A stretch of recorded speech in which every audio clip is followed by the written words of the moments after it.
thing about this is, John Wheeler based this on the mathematics of quantum mechanics. Mathematically, this is what was predicted, and the exact same result is what we see when we put it to experimental test. So science has proven that not only are these things that CERN and D-Wave are both operating from and experimenting with possible, but it seems to be the very way all of smallest building blocks that make up all matter, that makes up everything in what we call reality, really functions. It's how nature itself operates. This multiverse theory, along with quantum theory, is only still a theory because they haven't called it a fact. It's not because it hadn't proved itself time and time again to scientists in experiments. It's, after all, easy to coerce the public and big donors into support for scientific theories to answer questions than it is for something deemed a scientific fact. CERN's real mission may in fact really be to somehow open a large doorway into the timeline adjacent to us, and with the help of quantum computers, they will and possibly have, to some degree, already succeeded. To what precise degree they have manipulated our reality with these experiments is the real question. So what can we do about it?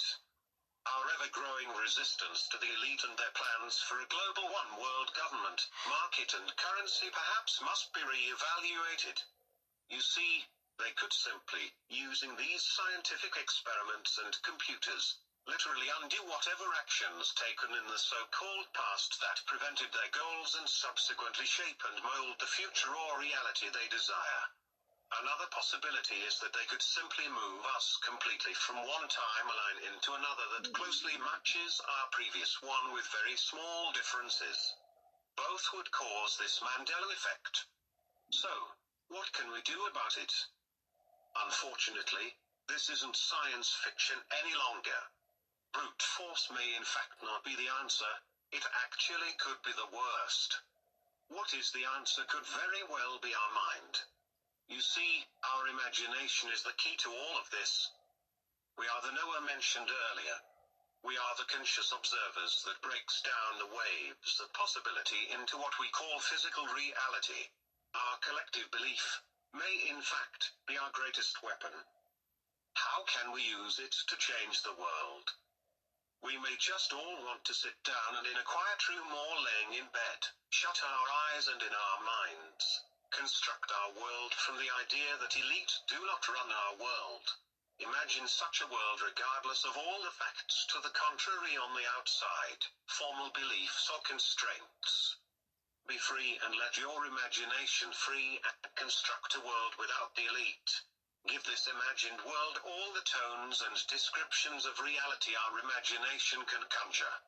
We have to imagine such a world to such a degree that we believe it. Imagining such a world is easy, but can you believe it? Can you believe what you're imagining is real, where if you were to open your eyes and get up from your bed, you would be walking in that world? If we as collective humanity can go to sleep every night imagining such a world to the degree of believing it as real, we may find our world changing in the most natural way possible. It will conform to that state. What we are suggesting could be the answer, and science and experience has time and time again proven that the question isn't what man can do, but rather what man can think. The solution being suggested here costs you nothing and could give humanity everything.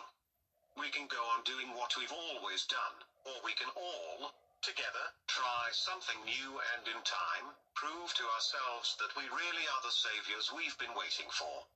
If we do not, we may one day wake up faintly remembering a hacker group called Anonymous that, according to history, never existed. The choice is ours. We are Anonymous. We are Legion. Expect us.